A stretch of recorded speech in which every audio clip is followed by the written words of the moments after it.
The 5 best brush techniques to get started with in miniature painting.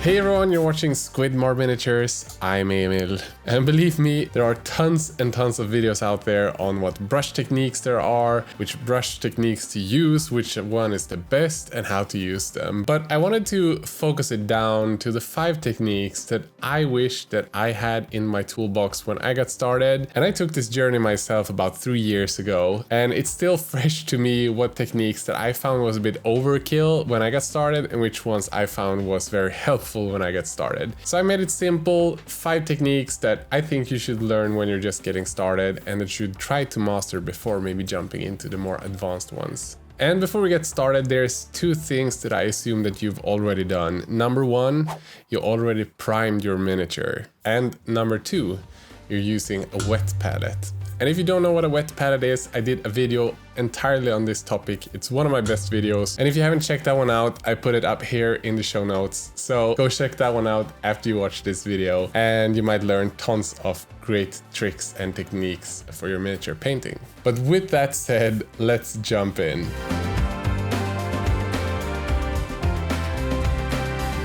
Number 1. Base coating. Putting on a proper base coat is the foundation for your whole miniature painting process. And deciding to not put on a proper base coat is pretty much like building a house without a foundation. It might look decent, it might look good, but if you want to make it properly and make sure that you have smooth transitions and great coverage, the base coat is crucial. When putting on base coats, I like to go fast. It's definitely not my favorite part of the painting process, so I often use a bigger brush, a lot bigger than the detail brushes that I use when I start painting the highlights. You can use a big round one, a nylon brush that's cheap and huge that you got from Wish or Amazon. Anything that just gets the paints on there and get it on there fast. If you're like me, you're using a wet palette, the paints will be a little bit thinned down, so sometimes you might have to go 2 layers with certain colors to make sure that you get the full coverage. But it's definitely worth getting a good layer on there if you want to have a foundation that lasts you throughout the painting process that you don't have to go back to and add to later.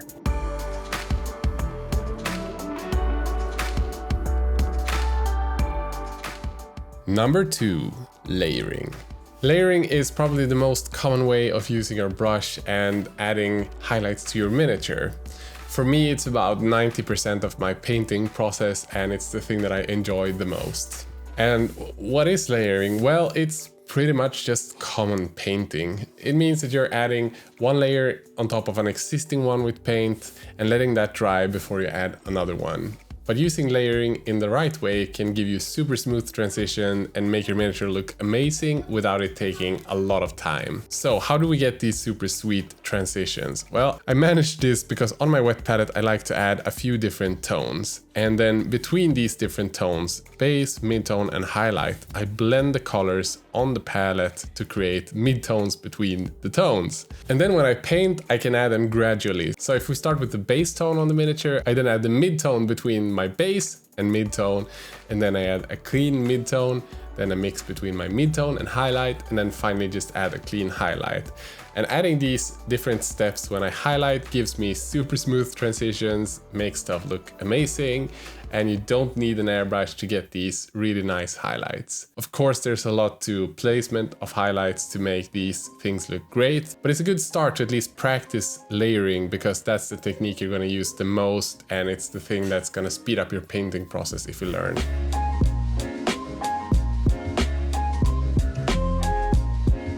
Number 3.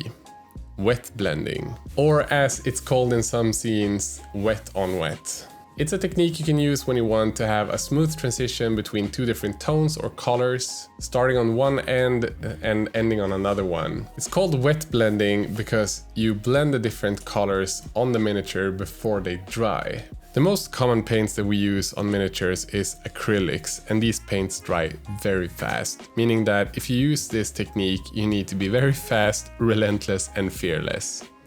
I like to load up a lot of paint on my wet palette so I can work fast between the different paints without hesitation. You might have to go back and forth between the colors that you have to get the effect that you're looking for, but be brave, go a bit nuts with this. For this flaming sword, for example, I'm going from red to orange and doing it fast. Since orange have a little bit of a low pigment density, I sometimes have to go back twice to make sure that I get a full coverage. But with other colors such as green or blue, you should be fine just doing one layer. And when dry, as you can see, it looks pretty damn sweet. But before we continue with this list, let me talk about this week's sponsor, Titancraft, who made a software where I can customize any monster I want, just like the one I'm painting today. Titancraft is a two-man team consisting of Jared and Andrew from Arizona. About 4 years ago, they made a D&D customizer called Desktop Hero, where you can make a hero pretty much any way you want. Over the last period, these two guys decided that they wanted to up their game a bit, not only making heroes for D&D, but actually letting you customize monsters and encounters in any way you want and have them delivered to your door.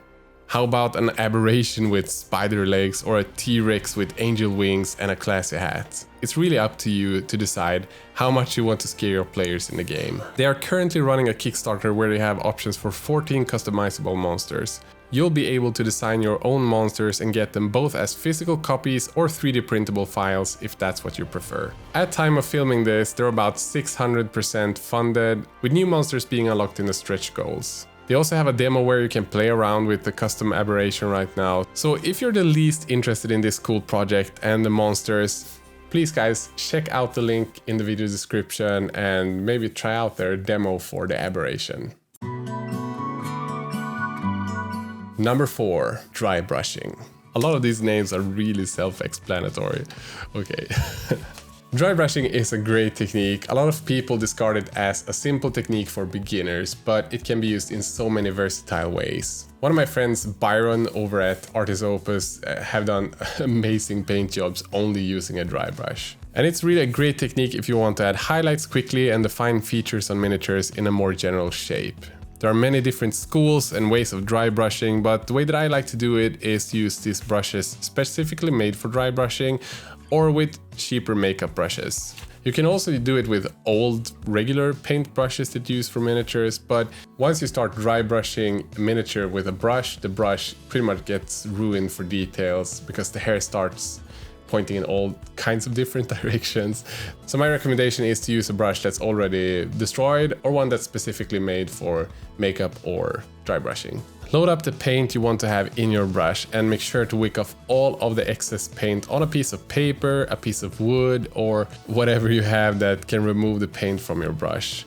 And once the brush is pretty much dry, then you can start brushing on your miniature wherever you want the raised edges to be highlighted or darkened, depending on which color you have in your brush. The good thing about dry brushing is they leave all the recesses, the nooks and crannies, all of these areas that are folded inwards without paint, and all the ones that are raised will be hit by your brush. One thing to note when dry brushing though, make sure that the brush is really dry before painting. If you don't, you're going to get speckles and weird spots of areas where you get these big blotches of paint, so it needs to be really dry. And also with some dry brushes and some ways of dry brushing some paints, you'll get this really sort of dry speckly texture from dry brushing.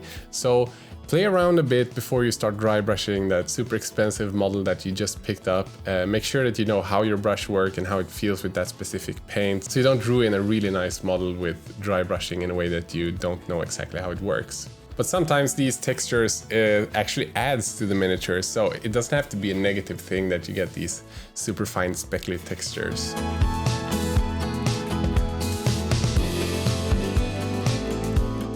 Number 5, edge highlighting. Edge highlighting is a fantastic technique to frame different parts of your miniature. But use it wisely, because if you overdo it, you're going to have a super cartoony effect on your miniature. And that doesn't have to be negative, but if that's not the look you're going for, be a little bit more selective on where you put it. When wanting to edge highlight something, it can really make parts of miniatures pop quite a bit. And when edge highlighting, you're not using the tip of your brush like you do when you, for example, do layering or wet blending. You're actually using the side of your brush against the edge of the miniature. So load up your brush full with paint and then wick off any excess that you have in the brush and then use the edge of your brush on the edge of your miniature, and you're gonna get a super smooth, super fine line. And this technique might seem super simple. Again, it's quite easy to get into, but to master it, it might take quite a lot of practice. So don't be discouraged if it's not perfect from the get-go. Keep at it, practice more and more, and you'll get better and better. And this technique is perfect for using when painting armor, for example, on miniatures, when painting super sharp edges on Space Marines, or when you're doing Dungeons and Dragons miniatures. Maybe it's more common in weapons, for example, if you want to edge highlight on axe or a sword or something like that. So there you go. It's a quick rundown of my favorite techniques, the way that I use brushes and paints to make my miniatures look great using only these sort of basic techniques, not void blending, feathering, and super difficult glazes in thousands of layers. So be brave, give them a try, and maybe in a video in the future we can cover the more advanced ones to make you step up your painting game to the next level.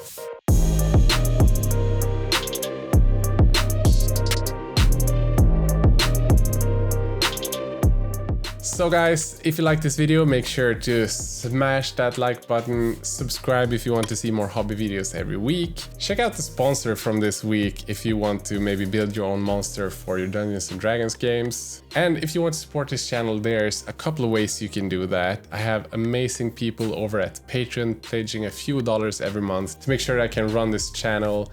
A massive shout out to all of my top Patreon supporters. You guys are amazing. In the video description and on my website squidmar.com, I also put links to all of the tools that I use, all of the paints that I have. And if you want to pick up any of that stuff or have any questions about what I use, you can follow those links, and Amazon or my other affiliates kick a little bit of money back to this channel to make sure that I can run this and make videos every week. So guys, with that said, I hope you have a great day. Bye bye.